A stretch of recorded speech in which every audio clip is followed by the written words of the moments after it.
पिछले लेक्चर के अंदर हमने pre board paper evening shift के सेक्शन ए को डिस्कस किया था, उसी को कंटिन्यू कर रहे हैं। बेसिकली पार्ट सेकंड के अंदर मॉर्निंग और इवनिंग शिफ्ट, मॉर्निंग और जनरल शिफ्ट के सेक्शन ए पे हम बात करने वाले हैं। 2020 टू 21 जो सेशन हमारा चल रहा है, ठीक है। सेक्शन ए के अंदर एमसीक्यू क्वेश्चंस आते हैं, पैसेज बेस्ड क्वेश्चंस हैं और असर्शन रीजन वाले क्वेश्चंस हैं, उनको हम कवर अप कर रहे हैं। तो देखो, पहला जो आपके पास क्वेश्चन है सेक्शन ए से, वो पैसेज बेस्ड क्वेश्चन है। आपको एक पैसेज दिया गया है, एक बार फटाफट से पैसेज को पढ़ते हैं, क्या लिखा गया है पैसेज के अंदर, ठीक है। पैसेज के अंदर आपके पास क्या कहता है, the solutions are the homogeneous mixtures of two or more than the two components and the suspensions are the heterogeneous system like sand in water in which sand slowly settles down with the time. But the colloidal solutions are the intermediate between the true solution and the suspensions. And the size of colloidal particle range is from the 1 nanometer to 1000 nanometer. A colloidal system consists of two phase, that is dispersed phase and the dispersion medium. जैसे हमारे पास solution के अंदर solute और solvent होता है, ऐसे ही colloidal के अंदर dispersed phased और dispersion medium होता है। जैसे सॉल्वेंट डिस्पर्जन मीडियम की तरह आप सोच सकते हो और डिस्पर्स फेज को सॉल्यूट की तरह सोच सकते हो, ठीक है। Colloidal systems are the classified in the three ways depending upon the physical state of the dispersed phase and the dispersion medium. Second is the nature of interaction between the dispersed phase and the dispersion medium. And third one is nature of particles of the dispersed phase. The colloidal system show the interesting optical, mechanical and electrical properties also. The following questions are multiple choice question. Basically choose the most appropriate answer. आपके पास जो most appropriate answer है वो आपको choose करना है। तो पहला question देखो आपके पास, the disperse phase and the dispersion medium in fog are respectively. Fog के अंदर डिस्पर्स फेज कौन सा होता है, डिस्पर्जन मीडियम कौन सा होता है। देखो, फोग किसका एग्जाम्पल है, लिक्विड इन गैस का एग्जाम्पल है। जहां लिक्विड क्या होगा, डिस्पर्स फेज आपके पास होगा, गैस आपके पास डिस्पर्जन मीडियम होगा। तो फर्स्ट का जो सही आंसर है वो आपके पास क्या है, सी है। सेकेंड क्वेश्चन देखो, gold sol and the sulphur sol are the examples of. कौन से कोलॉइड के एग्जाम्पल है, मल्टी के हैं, मैक्रोमोलिकुलर कोलॉइड्स के हैं, या फिर एसोसिएटेड कोलॉइड्स के हैं, या फिर सबके हैं। देखो आपके पास गोल्ड है, चाहे आपसे सिल्वर सॉल पूछ लिया जाए, सल्फर सॉल पूछ लिया जाए, ये सभी किसके एग्जाम्पल आपके पास हैं, आपके पास मल्टी मॉलिकुलर कोलॉइड्स के एग्जाम्पल्स हैं। मैक्रो के अंदर प्रोटीन्स वगैरह आते हैं, एसोसिएटेड के अंदर सॉप, डिटर्जेंट, ये वाले आपके पास आएंगे। तो इसका आंसर आपके पास क्या हो जाएगा, सेकंड का फर्स्ट आंसर आपके पास हो जाएगा ए, आपके पास मल्टी मॉलिकुलर कोलॉइड्स। अगला क्वेश्चन देखो, और पार्ट में दिया गया है, which is not a lyophilic colloid. Lyophilic colloid कौन सा नहीं है, ये आपको बताना है। देखो, मिल्क है, ये लायोफिलिक कोलॉइड का एग्जाम्पल है। गम है, ये भी लायोफिलिक कोलॉइड का एग्जाम्पल है। ब्लड है, ये भी लायोफिलिक कोलॉइड का एग्जाम्पल है। लेकिन फोग है, ये लायोफिलिक का नहीं है, लायोफोबिक का होता है। तो इसका आंसर आपके पास क्या हो जाएगा, बी आपका सही आंसर हो जाएगा। ये मिस मत करना, इज नॉट पूछा गया है, ठीक है। थर्ड क्वेश्चन देखो, a large number of atoms or the small molecules of a substance aggregate together to form a species. जब छोटे छोटे एटम्स आपस में एग्रीगेट करते हैं, मिलके आपके पास स्पीशीज बनाते हैं, कौन सी बनाते हैं, मल्टी मॉलिकुलर कोलॉइड्स बनाते हैं, ठीक है। छोटे छोटे जब बहुत सारे मॉलिक्यूल्स बनाते हैं तो मल्टी मॉलिकुलर बनाते हैं, और जब बड़े बड़े आपस में एग्रीगेट करते हैं तो मैक्रो मॉलिक्यूल बनाते हैं, ठीक है। इसका आंसर क्या हो जाएगा, ए आपका इसका सही आंसर हो जाएगा। अगला क्वेश्चन देखो, the formation of micelles take place अब ओनली अबव दैट टेम्परेचर। कौन सा टेम्परेचर का नाम है वो बताना है। वो टेम्परेचर कौन सा होता है, क्राफ्ट टेम्परेचर होता है। The formation of micelles take place only above the Krafft temperature, not inversion temperature, not critical temperature, not Boyle's temperature. तो इसका आंसर सही क्या था आपके पास, बी इसका करेक्ट आंसर था। अगला क्वेश्चन देखो आपके पास, सेकंड क्वेश्चन की तरफ बढ़ते हैं। सेकंड क्वेश्चन आपके पास असर्शन रीजन का क्वेश्चन है। इसमें क्या है, इसमें भी आपको पैसेज को रीड करना है, फिर आपको असर्शन और रीजन के क्वेश्चन बताने हैं। आपको पता चलेगा कैसे हम इस क्वेश्चन के साथ डील करते हैं, असर्शन रीजन के साथ। क्या कहता है, read the passage given below and answer the following questions. Amines can be considered as the derivative of ammonia obtained by the replacement of the hydrogen atom with the alkyl or aryl group. The displacement या replacement of one hydrogen atom of ammonia give rise to the structure of the type RNH2 primary amine, secondary amine या tertiary amine basically. Like ammonia, all the three types of ammonia amines have one unshared electron pair on the nitrogen atom. इनके पास भी क्या है, एक lone pair आपके पास रहेगा, due to which they behave as the Lewis bases. In alkyl amine, a combination of electron releasing steric hindrance and the hydrogen bonding factor influence the stability of the substituted ammonium cation in the polar protic solvents and thus affect the basic nature of the amines. आगे कहता है, amines are prepared by the different methods like the reduction of nitro compounds, reduction of nitriles, reduction of amides, Gabriel thalamide synthesis, Hoffman bromamide degradation reaction. ये सारी हमने amines वाले chapter में पढ़ी है. There are two questions, two statement in each questions. Statement of assertion is followed by the statement of reason. Choose the correct answer out of the following choices. देखो basically A, B, C, D हैं, इनमें से आपको एक answer बताना है. आपको assertion और रीजन दिया होगा क्वेश्चन के अंदर.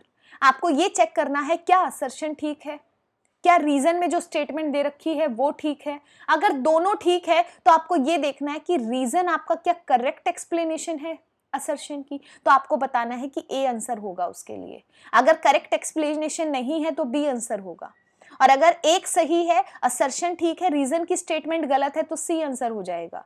और अगर रीजन की करेक्ट स्टेटमेंट है और असर्शन की गलत है तो डी आंसर हो जाएगा. कैसे आंसर करेंगे, अब देखो आपके पास पहला पार्ट में क्या कहता है, असर्शन देता है Hofmann ammonolysis can be used to prepare pure primary amines. ये गलत आपके पास है, गलत है ये. क्यों? क्योंकि हॉफमैन अमोनोलिसिस, इस पे क्वेश्चन भी आता है कि Hofmann ammonolysis can not be use to prepare the pure primary amines आपके पास. ठीक है, तो यहाँ पे नोट हटा दिया, तो इसको ये मत सोचना कि सही है. ये पहली स्टेटमेंट क्या है, गलत है.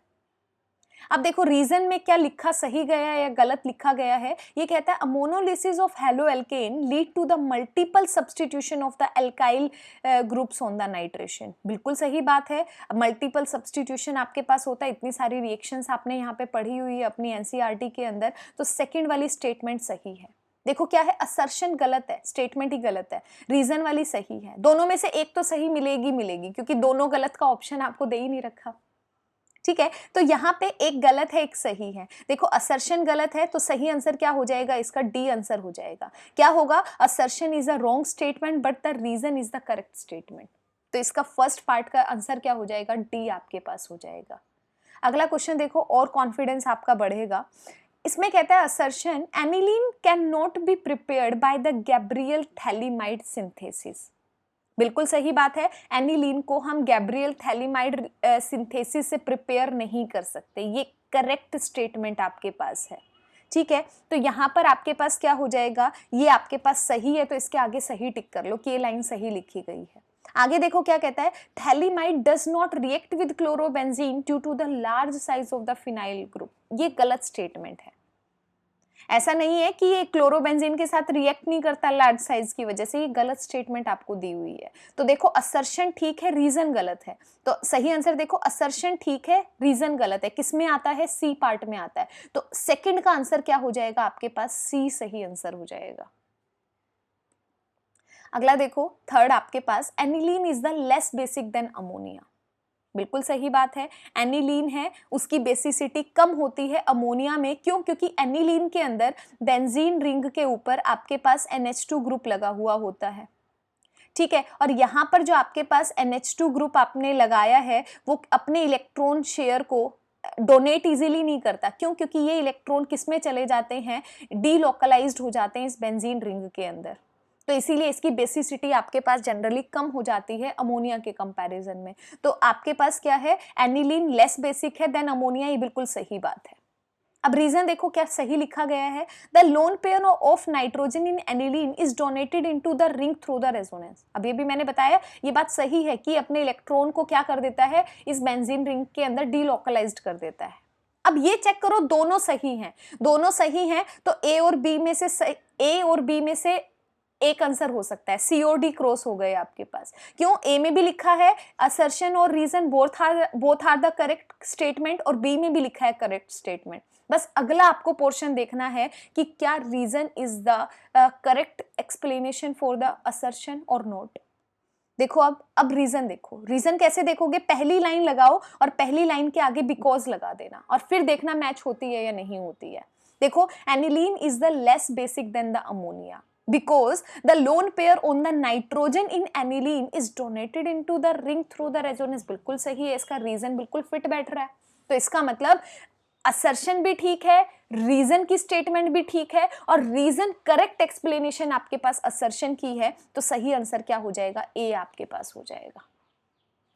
अगला देखो आपके पास असर्शन में दिया गया है सेकेंडरी अमीन, टर्शरी अमीन और then primary amine in order of the basic strength in case of ethylene substituted अमीन।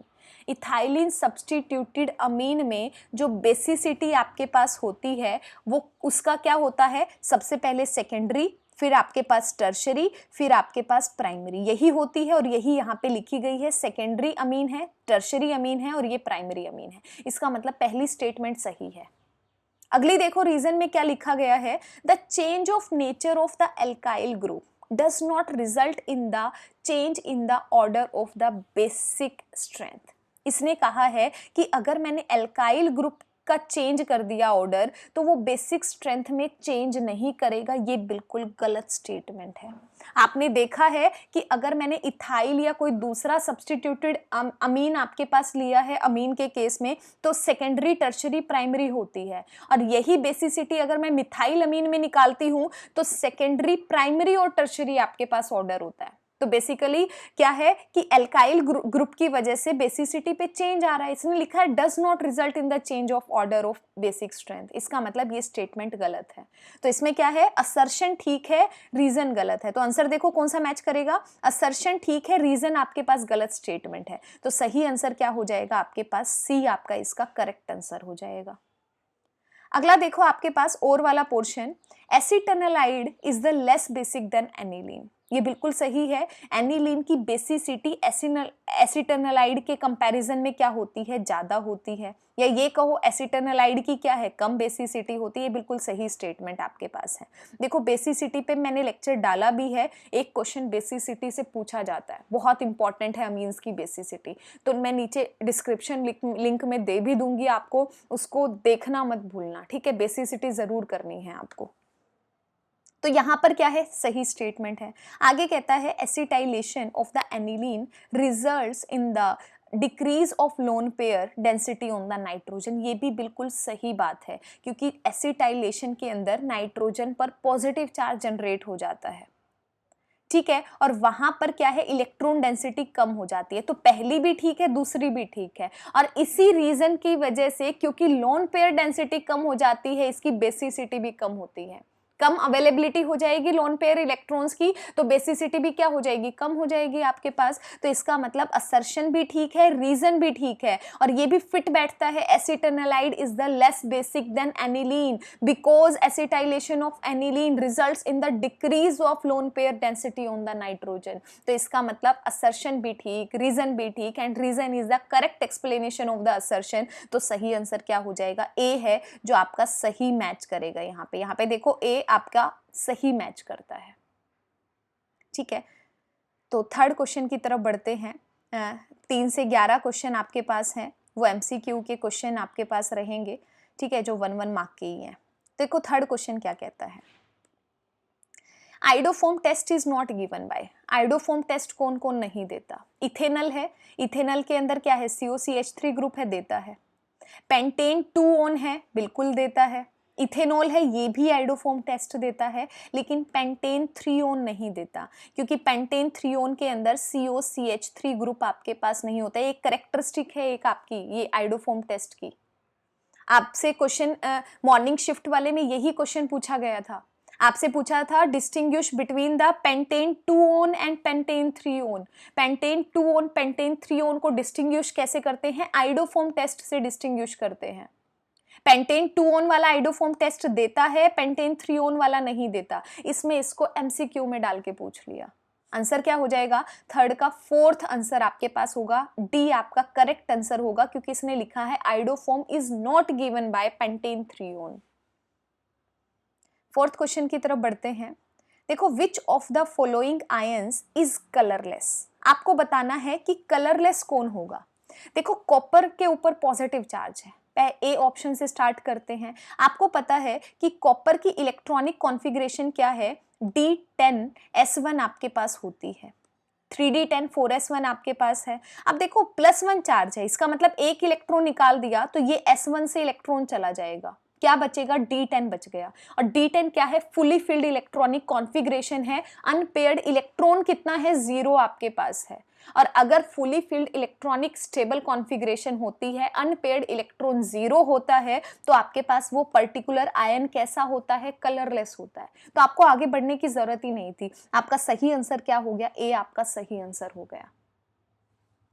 अगला क्वेश्चन देखो, out of the following transition elements the maximum number of oxidation states are given shown by. सबसे mid में कौन होता है? Manganese होता है।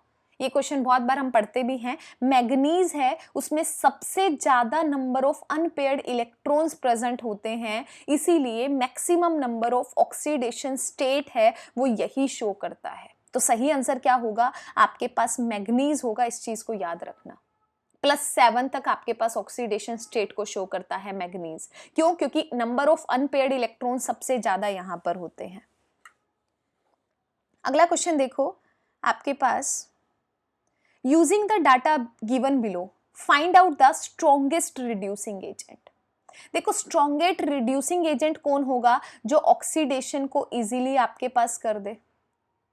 ठीक है, जो ऑक्सीडेशन को इजीली आपके पास कर देगा तो वो अच्छा रिड्यूसिंग एजेंट आपके पास होगा। अब ऑक्सीडेशन कौन इजीली करेगा? जिसका इलेक्ट्रोड रिडक्शन इलेक्ट्रोड पोटेंशियल की वैल्यू क्या होगी? कम होगी आपके पास, वही तो इजीली आपके पास ऑक्सीडेशन करेगा। और इजीली ऑक्सीडेशन करेगा तो क्या होगा? एक अच्छा रिड्यूसिंग एजेंट आपके पास होगा। बस आपके पास ई नोट रिडक्शन पोटेंशियल की वैल्यू दे रखी है, आपको चेक करना है रिडक्शन पोटेंशियल की वैल्यू सबसे कम किस में है।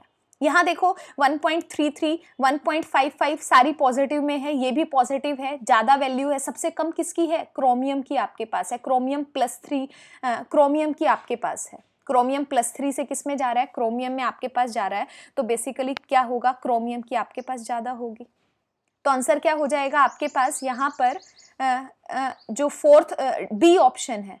देखो, इसमें कंफ्यूज मत होना, क्रोमियम और क्रोमियम +3। पहले वाला है डाइक्रोमेट से क्रोमियम +3 में जा रहा है। थर्ड वाला, फोर्थ वाला जो ये वाला है, क्रोमियम +3 से क्रोमियम पे जा रहा है। हम रिड्यूसिंग एजेंट पूछ रहे हैं, कौन इजीली ऑक्सीडेशन कर रहा है। ठीक है, तो वो किस पे बात आएगी? क्रोमियम पर आपके पास आएगी, ना कि क्रोमियम 3, क्योंकि क्रोमियम +3 इस वाले में इंक्लूड होगा, डाइक्रोमेट वाले में। तो सही आंसर क्या हो जाएगा? बी आपका इसका करेक्ट आंसर हो जाएगा। क्यों? क्योंकि ये इसकी रिडक्शन इलेक्ट्रोड पोटेंशियल की वैल्यू आपके पास क्या है? सबसे कम है। अगला क्वेश्चन देखो, limiting molar conductivity of the ammonium hydroxide is equal to. Limiting molar conductivity बतानी है। पहले तो देखो आयन कौन कौन से हैं। NaCl है, NaCl है, NH4Cl, NaCl, NaOH है। आपको क्या करना होता है? लिमिटिंग मोलर कंडक्टिविटी के अंदर स्ट्रॉन्ग इलेक्ट्रोलाइट्स की मोलर कंडक्टिविटी को लेते हैं, प्लस माइनस करते हैं, कोलार्स लॉ आपके पास, वहां से हम limiting molar conductivity weak base के लिए निकाल लेते हैं।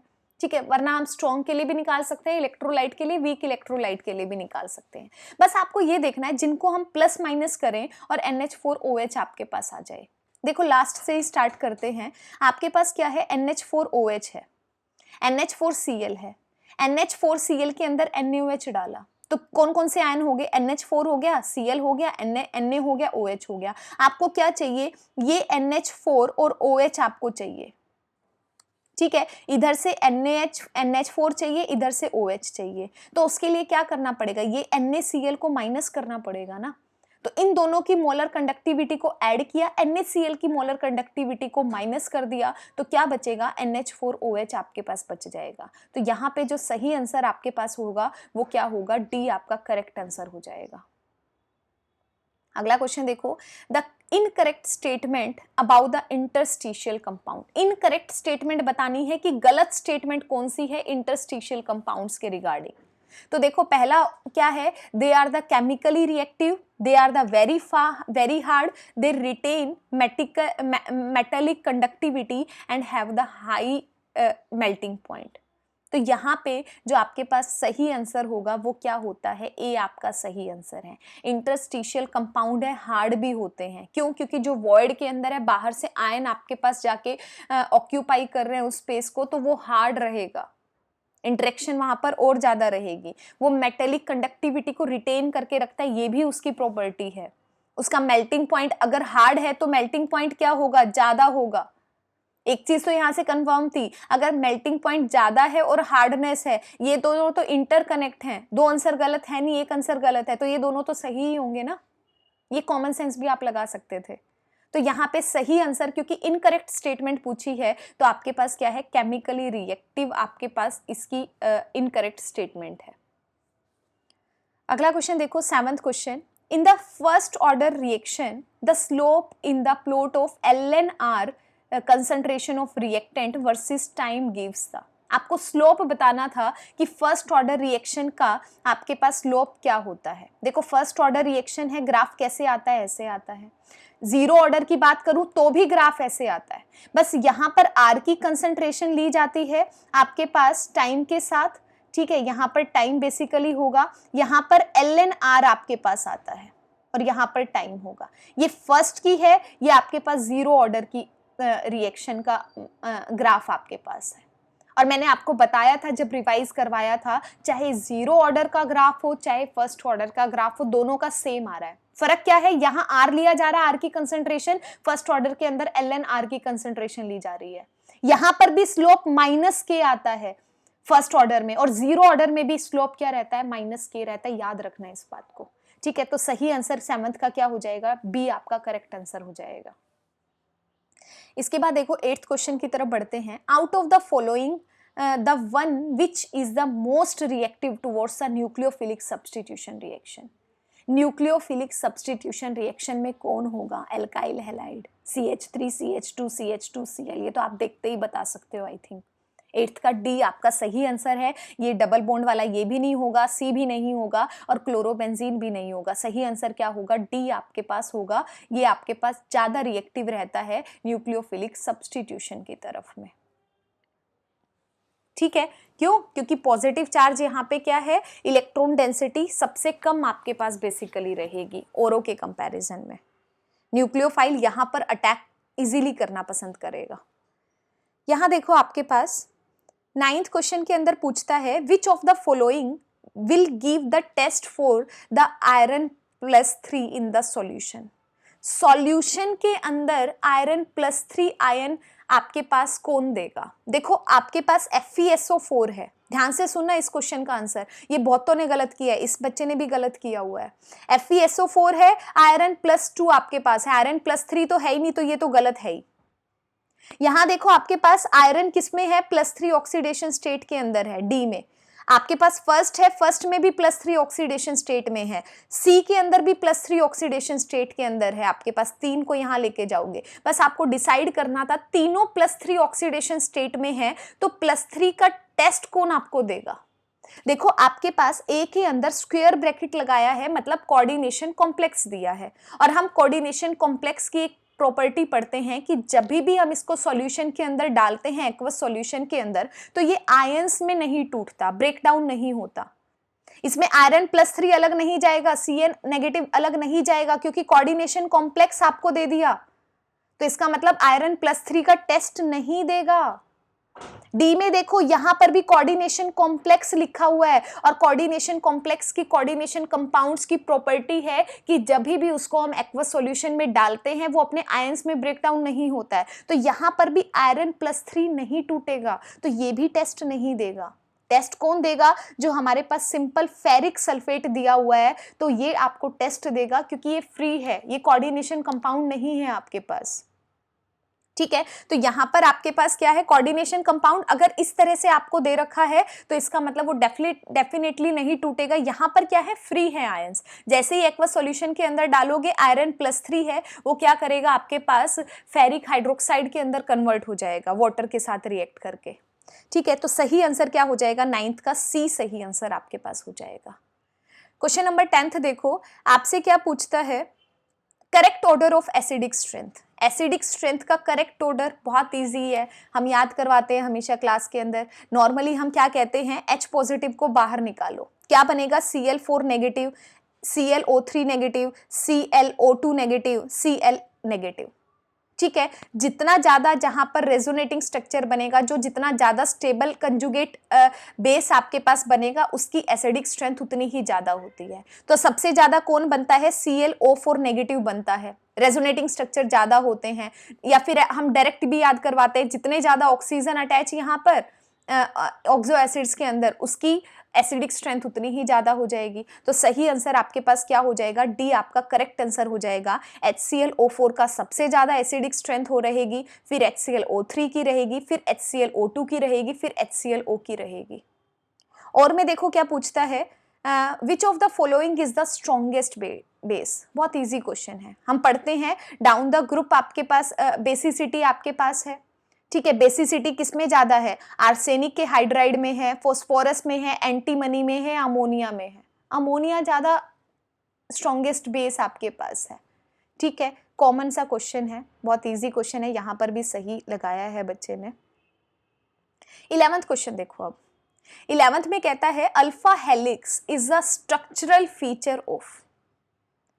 अल्फा हेलिक्स है वो स्ट्रक्चरल फीचर है, किसका है? मोनोसेकेराइड का है, पॉलीसेकेराइड का है, पॉलीपेप्टाइड का आपके पास है, या फिर न्यूक्लियोटाइड का आपके पास है। देखो अल्फा हेलिक्स है वो किसका होता है? पॉलीपेप्टाइड का आपके पास होता है। तो यहां पर सही आंसर क्या हो जाएगा? बी आपका सही आंसर हो जाएगा। आगे देखो, peptide linkage is present in carbohydrates, proteins, vitamins और द रबड़। आपको बताना है कि पेप्टाइड लिंकेज किस में प्रेजेंट होती है। देखो कार्बोहाइड्रेट में नहीं होती है, किस में होती है? प्रोटीन्स के अंदर प्रेजेंट होती है।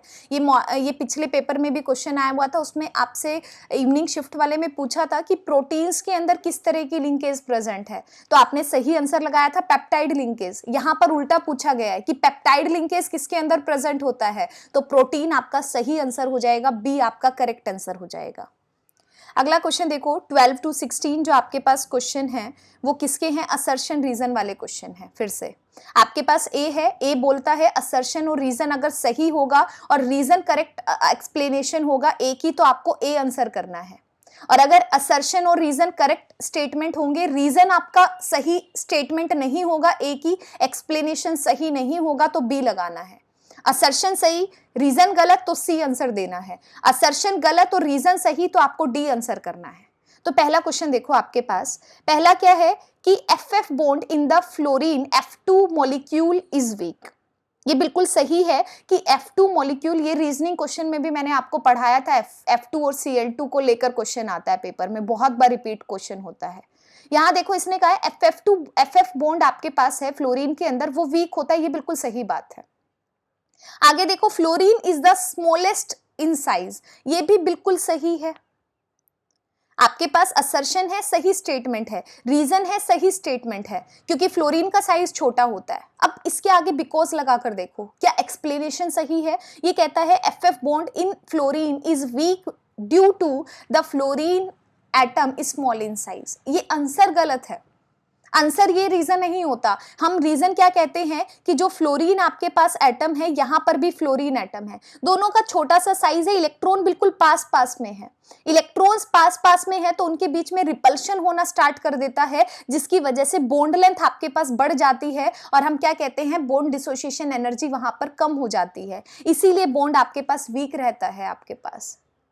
ठीक है, क्यों? क्योंकि इंटर इलेक्ट्रॉनिक रिपल्शन यहां देखने को मिलती है, तो रीजन यहां पर गलत है। हम क्या कहेंगे? Assertion is a correct statement, reason is also a correct statement, but reason is not correct explanation of the assertion. तो सही आंसर देखो आपका किससे मैच करता है? बी से मैच करता है। तो आपके पास क्या हो जाएगा? बी इसका करेक्ट आंसर हो जाएगा। ठीक है, आगे देखो आपके पास क्वेश्चन नंबर 13 में क्या कहता है? असर्शन में बोलता है the conductivity of an electrolyte decreases with the decrease in concentration. बिल्कुल सही है, अगर कंसंट्रेशन को डिक्रीज करोगे, कंसंट्रेशन को डिक्रीज करना, तो इसका मतलब कंडक्टिविटी है वो भी क्या कर जाएगी? डिक्रीज कर जाएगी। ठीक है, स्टेटमेंट कैसी है? सही आपके पास है, पहली स्टेटमेंट सही है। कंडक्टिविटी पूछ रहा है, इससे घबराना मत। अगर आपने कंसंट्रेशन ही कम कर दी तो कंडक्टिविटी कम हो जाएगी, दोनों इनवर्स डायरेक्टली प्रोपोर्शनल आपके पास होते हैं। आगे कहता है number of ions per unit volume increases on dilution. ये स्टेटमेंट गलत है, ये स्टेटमेंट गलत है, ध्यान से सुनना। अगर इसमें लिखा होता number of ions increases on dilution, dilution कर रहे हो, नंबर ऑफ आयंस बढ़ रहे हैं, किसके बढ़ रहे हैं फिर वो लिखता है यहां पे, लेकिन ये कह रहा है पर यूनिट वॉल्यूम बढ़ रहे हैं, नहीं होते। देखो अगर आपके पास मान लिया ये कोई बीकर है, यहां पर नंबर ऑफ आयंस इस पर्टिकुलर वॉल्यूम के अंदर, जितना मैंने नीचे लिखा है इस वॉल्यूम के अंदर, मान लिया आपके पास कितने आयन है? 5 आयन आपके पास है।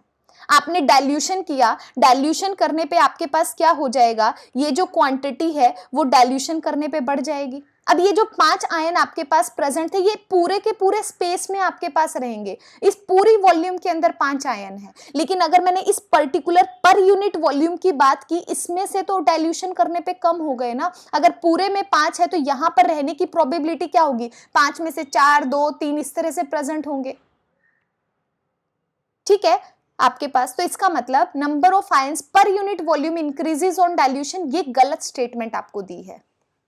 पहले वाली स्टेटमेंट सही है, असर्शन सही आपका दिया गया है, और रीजन आपके पास क्या है? गलत आपके पास है। तो आपके पास असर्शन सही और रीजन गलत आपके पास, तो इसका मतलब सी आपके पास सही फिट होती है। तो इसका आंसर आपके पास क्या हो जाएगा? सी हो जाएगा। 14th में देखो आपके पास क्वेश्चन के अंदर क्या कहता है? CH3COCH3 gives the CH3CI and methanol। ठीक है, ऑन ट्रीटमेंट विद HI के साथ रिएक्शन है, बिल्कुल सही बात है। ऑक्सीजन के बॉन्ड साथ बॉन्ड या तो यहां से टूटता है या फिर यहां से टूटता है। हम कहां से तोड़ते हैं? जहां से कार्बोकैटायन ज्यादा स्टेबल बनता है। अब देखो यहां से तोड़ेंगे, यहां पे टर्शरी कार्बोकैटायन बना है और टर्शरी वाला ज्यादा स्टेबल होता है, तो आयोडीन कहां जुड़ेगा? इस टर्शरी कार्बोकैटायन के साथ जाके जुड़ेगा। तो क्या बनाएगा? CH3 थ्राइस कार्बन आई बनाएगा और CH3OH आपका बाहर निकल जाएगा। असर्शन बिल्कुल ठीक लिखा गया है। आगे देखो, the reaction occurs by the SN1 mechanism, बिल्कुल सही है। ठीक है, SN1 की वजह से होती है, SN1 है तभी तो कार्बोकैटायन की स्टेबिलिटी आप देखते हो, 2 स्टेप के अंदर रिएक्शन होती है, पहले स्टेप के अंदर इंटरमीडिएट बनता है। तो इसका मतलब पहली स्टेटमेंट भी सही है, दूसरी भी ठीक है, और रीजन आपका बिल्कुल सही मैच हो रहा है। तो आपके पास आंसर क्या हो जाएगा? ए हो जाएगा। The assertion and reason both are the correct statement and reason is the correct explanation of that assertion. अगला देखो पार्ट इसी में ही, असर्शन में पूछता है boiling point of the alkyl halide decreases. Boiling point decrease करता है। ठीक है, आपके पास RI का सबसे ज्यादा, फिर BR का आपके पास रहेगा, फिर RCl का रहेगा, RF का रहेगा। ठीक है, सही बात है। डाउन द ग्रुप जाते हैं आपके पास, इस वाले रीजन के अंदर डाउन द ग्रुप जाते हैं, आपके पास ओवरऑल मॉलिक्यूलर मास बढ़ जाता है, तो आप क्या कहते हो? बॉइलिंग पॉइंट बढ़ता है। तो सबसे ज्यादा किसका है? RI का, सबसे कम आपके पास क्या है? RF का। बिल्कुल सही ऑर्डर लिखा है। तो इसका मतलब पहली असर्शन की जो स्टेटमेंट है वो बिल्कुल सही है। आगे देखो क्या कहता है, boiling point of the alkyl chloride, bromide, iodide are considerably higher than that of the hydrocarbon of the comparable molecular masses. ये बात सही कही है इसने कि एल्काइल हैलाइड जितने भी हैं उनका जो हाइड्रोकार्बन आपके पास है उनसे बॉइलिंग पॉइंट ज्यादा होता है। ये करेक्ट स्टेटमेंट है। लेकिन रीजन देखो, बॉइलिंग पॉइंट का इस हाइड्रोकार्बन के कंपैरिजन के साथ कोई रिलेशन नहीं है, तो रीजन सही एक्सप्लेनेशन नहीं है एक ही। तो आप क्या कहोगे? Assertion and reason are the correct statement and reason is not correct explanation of the assertion.